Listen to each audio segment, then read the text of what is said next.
Yeah, so we are now going to start the lecture 25 of this course, Indian economy some contemporary perspective, and now we, as I told, that we will be talking about now the Indian banking crisis. In 2016 we had a very adverse movement, so it was somewhat unprecedented in India's banking history, India's financial history, and that we had to take some drastic measures to avoid the shock, and this particular shock was quite unique because we were doing good, our GDP growth was good, we had a strong fundamentals, not that weak. Unlike first world countries where in 2007-8 when we were talking about the global financial crisis, at that time we had a very adverse situations, and then it led to the contagion effect on all other countries. Even first world had very difficult time. But then in India we had only the case of interdependence. It was not very contagion because at that time we were safeguarded. But in 2016 we had our own banking system in trouble because of some reasons that we will be discussing. And the one of the characteristics of the Indian banking crisis was that this was unique in many ways. It was not just that it was a crisis, but it was also that it originated due to some regulatory failures, or also because of the Indian characteristics that we have to help and support. So banks and the firms, so banks lend the money to firms, and firms had investment in the risky activities, and at that time people and firms were not paying so much attention. So when the bad time started, these firms had to default on the loans of the banks, and banks were still giving or supporting these firms because these firms were investing in the real economic activities, basically infrastructure, power generation. Then we had the telecommunications, and also in somewhat in the case of energy. So since these firms were investing in the real economic activities, and it was also a designated plan of the government, so these banks were still in support of these firms, and they were undergoing restructuring process and giving certain loans, advances. Still, even in the case of dwindling profit, they were giving support to these firms, that if these firms will survive in future, then they may repay back their whole amount. So there was some kind of underreporting of such type of losses by the banks, and these losses, when it was unearthed, then it became quite unmanageable, and as a result we had to face very adverse situation in 2016. So in February 2016 we had to face very adverse kind of shock, not only on the real economic activities, but in the stock market also, when most of the public sector banks had reported heavy losses, and the loss was so huge that it was not easy to comprehend for the policy makers, and even policy makers had very difficult time to convince the concerned authorities that it is not because of the failure of the bank, certain events were not responsible, and as a result this particular banking crisis came up. So at that time, if you could remember 2016 February and post February, if you have gone through newspapers, then it was a quite a very awkward moment, that we were doing good in terms of GDP numbers, but our banking sector was not good.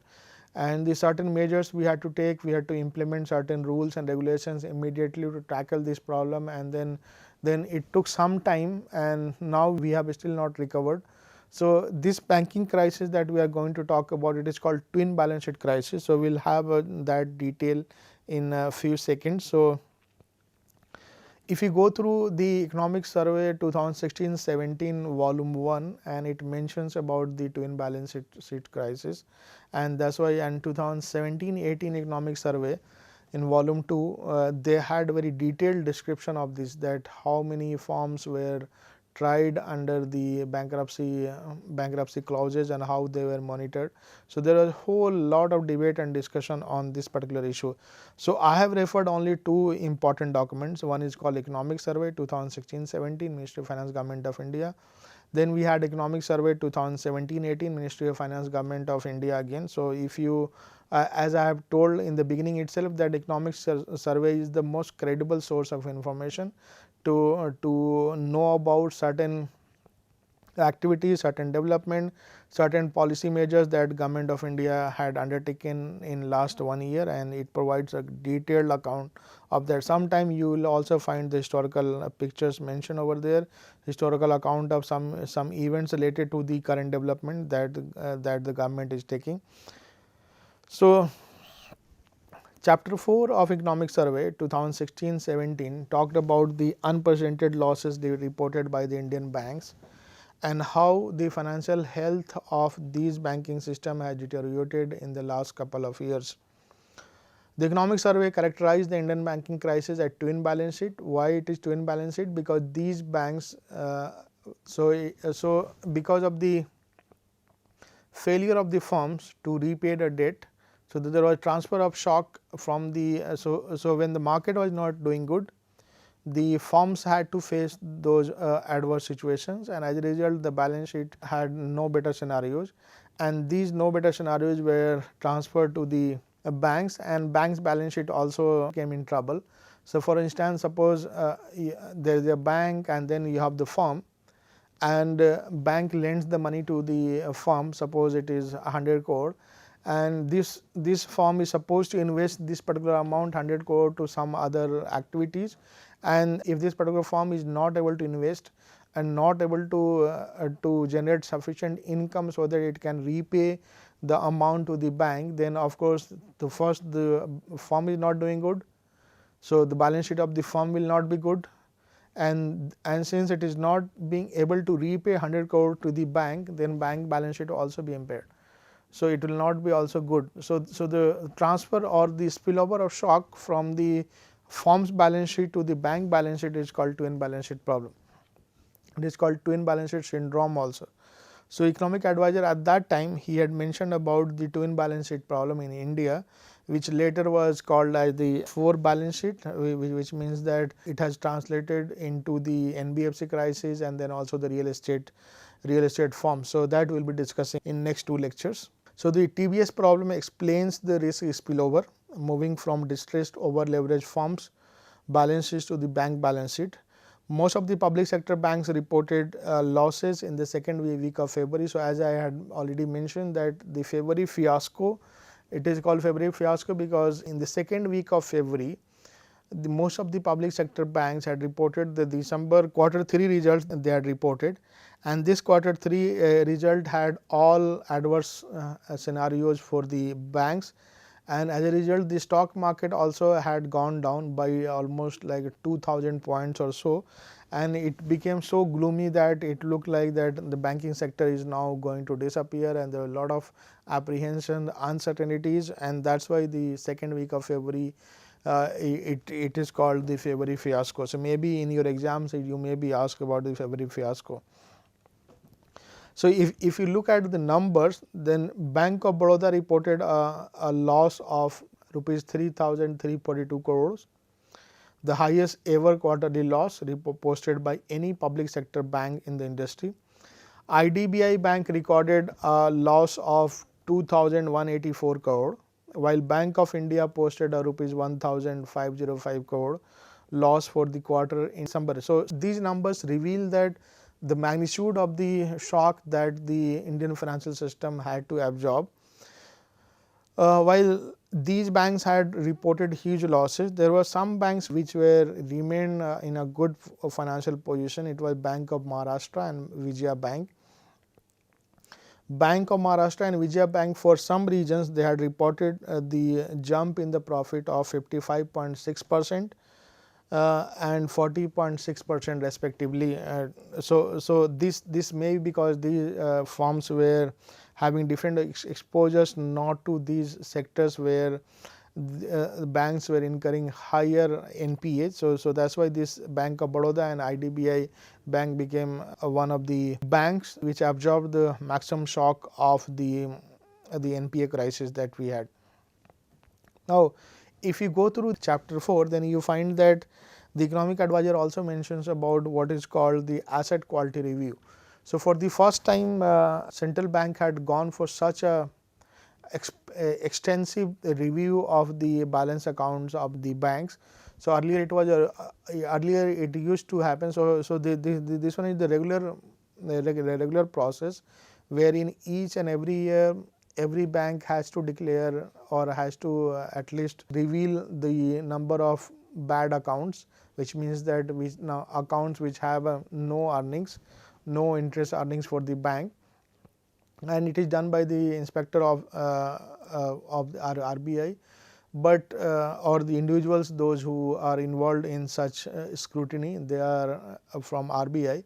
But for this year, when Dr. Raghuram Rajan was the governor, this exercise was done, and this exercise was quite comprehensive, and it was done in July 2015, and this exercise was quite comprehensive, and this comprehensive exercise gave rise to a huge amount of stressed assets, which means that it led to the coverage of almost all the banks, and all the banks had to force or were forced to acknowledge these NPAs. Earlier it was a regular process, so most of the banks used to hide, because there was a common apprehension among the investors, those who had money invested in these banks, that these banks are not reporting to their actual losses, they are just hiding those debris, and it is important that central bank should look after, and at least the central bank should force the banks to declare the declare the bad assets. So it was done in the July 2015. It is called asset quality review under AQR. So after the completion of AQR, suddenly there was a jump of around 4 lakh crore of NPAs from September 2015 to December 2016. And in the September 2014, the magnitude was 3.4 lakhs crore, and it became, by December 2016 it became 7 lakhs crore, which means that this AQR process really helped the central bank to unearth the debris which was not reported by most of the banks, and it included the sample of 42 banks, and 42 banks had this particular exposure. The banks which were badly hit by the AQR process were Axis Bank, Oriental Bank of Commerce, IDBI Bank, ICICI Bank, Allahabad Bank, State Bank of Mysore, and Travancore. Most of these state bank subsidiaries were merged to SBI, and now SBI is a consolidated authority, a consolidated bank, and it is one of the largest by size, because all the subsidiaries are being merged now. And then Oriental and Allahabad are also being merged, and I think IDBI also. I will have a separate discussion on the merger of these banks, that why we had to go through. Apart from this, Indian Overseas Bank, UCO Bank, United Bank of India, and Bank of Maharashtra had the highest gross NPA ratios.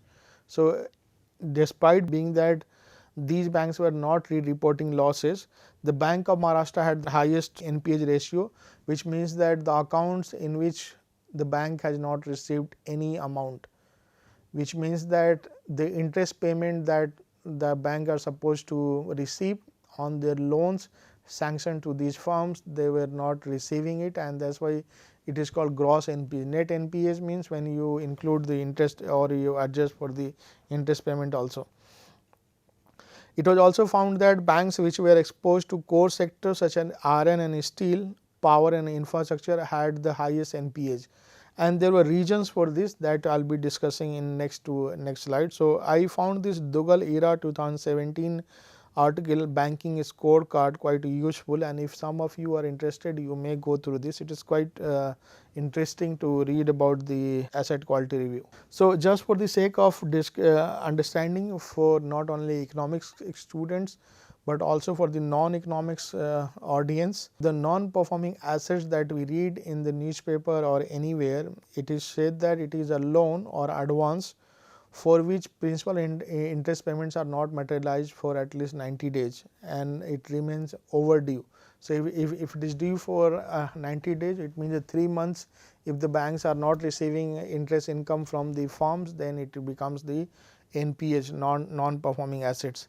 It has further classification. It is called substandard assets.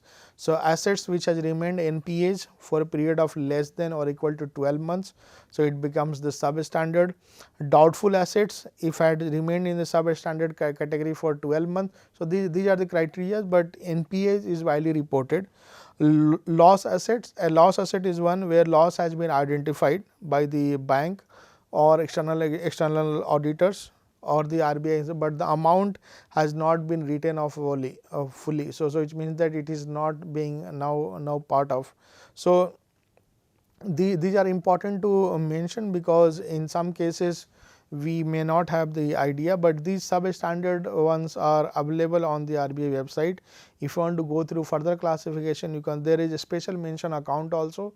Under that, this 90 days get reduced, so that if you have a SMA 1, SMA 2, then banks start caring about that before it reaches 90 days, we should be taking some actions at the 60 days or before 60 days. So, those are called a special mention account. So, the moment you have a special mention account monitored, then banks start looking after that. It should not turn into NPAs. But once it has turned into NPAs, then after that there are further classification which I just mentioned about substandard, doubtful assets, loss assets and everything. As I have already mentioned that gross NPA is the amount by it is outstanding in the books regardless of any interest recorded or debited. So, this is what it is called. And if you just subtract the interest debited or borrowed account not covered or recognized as an income, then this becomes what is called the net NPA. So, these are just for the sake of your understanding, because these will be coming again. So, I thought it should better that we should be seeing it. In chapter 4, if you go through, you will find that they have put a very nice chart in economic survey volume 1 chapter 4. So, it mentions about gross NPA ratios. It is ratio as percentage of gross advances, that how much you have given and how much it has become NPA, right. So, lending of the banks which is called advances, and the loans which are not accruing any interest for the bank. So, that part. So, it is now you can see that from February 2007 onwards it was quite stable around 2%, but then after AQR, so AQR effect it can be seen here fiscal year 2015, it has sudden upward movement, which means that the acknowledgement of higher gross NPAs led to this higher trajectory that we have. So, which means that this upward trajectory is showing that the risk is increasing, which means that this ratio is getting higher and higher. Share of debt owed by the stressed companies. So, in this you will find that after 2013, in 2015-16 there is a decline, post 2016 there is a complete upward movement.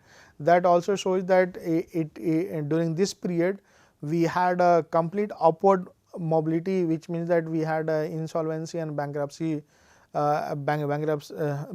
procedure in place, and this resulted in the acknowledgement of higher NPAs. But here we have a decline in the sense that during this period there was still apprehension that what is the exact amount, how much it has been explored, and those acknowledgements were also not completely fully materialized, though in terms of number we had 3.4 to 7 lakh crore, but it was still going on in terms of acknowledgement that how much is the actual NPA. So, that period might be showing here, but after that it has gone up. There was a report published by Credit Suisse that has mentioned that it is also mentioned in the chapter 4 of the economic survey, that mentions that the interest coverage ratio for about 40% of the corporate debt, this particular firm monitored, was owed by company which had the interest coverage was from the firms which had the interest coverage ratio of less than 1%, which means that they most of these firms, they were not, their income was so low, earnings were so low that they were not able to pay the rate of interest of even 1%. So that also shows, meaning they did not earn enough to pay interest obligation on their loan, which means that their income was so low that they were not able to repay their loans. So far we have covered the severity of the Indian banking crisis. Now we look for the reasons, that what were the reasons for this particular crisis, that what led to the Indian banking crisis.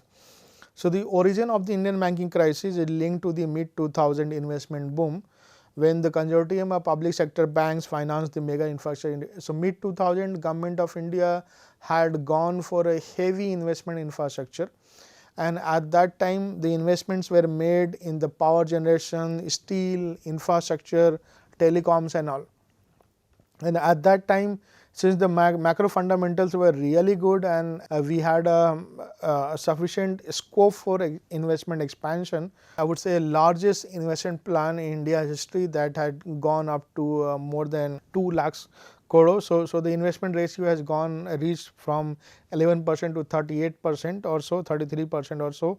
So it was so huge that most of these banks were having some kind of access to these firms, and there was indication also from the government that you have to finance. So most of these infrastructure projects were financed by these banks and or the consortium of banks. And some firms, because of whatever we have with the political reasons or whatever, some firms had even gone for over leveraging, which means that the as per the balance sheet requirement they were supposed to get 1000 crore loan, but through rent seeking or other means they had the access to credit, and with that they had borrowed more than 2000 crore, and 1000 crore extra became extra burden on them. So at that time it was not realized, but later it became extra burden when their earnings started falling. So weak profitability, over indebtedness discouraged investment by corporate in India. So that was also a stalled project, inadequate bankruptcy project. The stalled project means at that time many power generation companies were not able to operate, and even infrastructure projects were stalled because at that time the regulations on environment and others so were not very conducive, and this led to the investment fall for most of the project, especially in power generation. So companies, even they had borrowed from the banks, they were paying interest, but because of these regulations they were not able to invest, and as a result they were investing in some other activities and even risky activities which has not generated enough. Failed PPP models, even public private partnerships, when the government was supposed to go in one or two projects it had gone, but after that they did not continue. As a result, these firms which were participating in PPP, we were not able to manage the shock. So many PSBs have financed several infrastructure projects. Stalled infrastructure project has resulted in large volume stress asset in bank. One more reason was that some of the firms had, since the exchange rate was favorable at that time in mid 2000, so some of the firms had also gone outside and borrowed money. So they had gone for external commercial borrowing, and at that time, since the interest rate was low, so for instance, suppose you are borrowing at 48 rupees when the US dollar was at 48 rupees. So you went outside in US, you borrowed the money at 48 rupees exchange rate, but by 2009 or so or by 2010 the exchange rate came down heavily, and suppose the exchange rate was around 55 rupees or 56 rupees at that time, which means that these firms were already having low earnings, and the extra burden was the exchange rate pressure that they had because they had borrowed outside. So rate of interest that they had to pay, apart from that they had to pay the interest exchange rate differences if it is not completely in the dollar terms. So those were the cases, and most of the firms started facing. Then mid 2000 it started. Then we had, after 2 to 3 years, again we had 2007-8 global financial crisis, and after that there were a lot of upheavals, and then government had to come come back again and support these firms. So these firms did not learn anything, and after that 2008-9 it became quite unsustainable, and that's why this, so it had a cumulative impact of these factors on the Indian banking sector crisis. So if you compare with the TBS syndrome Indian characteristics, so it mentioned that the economic advisor mentioned that in case of 2007-8 crisis, when banks were having losses or they had the losses reported in the balance sheet, most of the banks they had cried and they had asked the government for help. But in case of India it didn't happen, and most of the banks this still supported those firms which were incurring losses, thinking that if they go for restructuring of their loans, then it may happen that after some time when they will recover, then they will have the better scenarios and they may repay back the whole amount. So in case of chapter 4, it mentions the NPA ratio. So if you see, India comes out to be quite high, 9.1. Then we have the Korea, then we have Russia, 9.2, but all other countries are quite low. So if you compare the BRICS, then India's NPA ratio was quite high to 9.1, and that shows that how it became quite unbearable. So the TBS syndrome with Indian characteristics was it mentioned that this twin balance sheet syndrome had the Indian characteristics because it had the economy was recording a strong growth, the fundamentals were really strong. So most of the firms which were reporting losses, most of the banks also which were reporting losses, the economy was going on the contrary to these shocks, and it had almost better economic scenarios. And in most of the cases, India would have also faced the situation like Lehman Brothers, but because of the regulated banking structure it did not happen, and the possibility of financial crisis was avoided.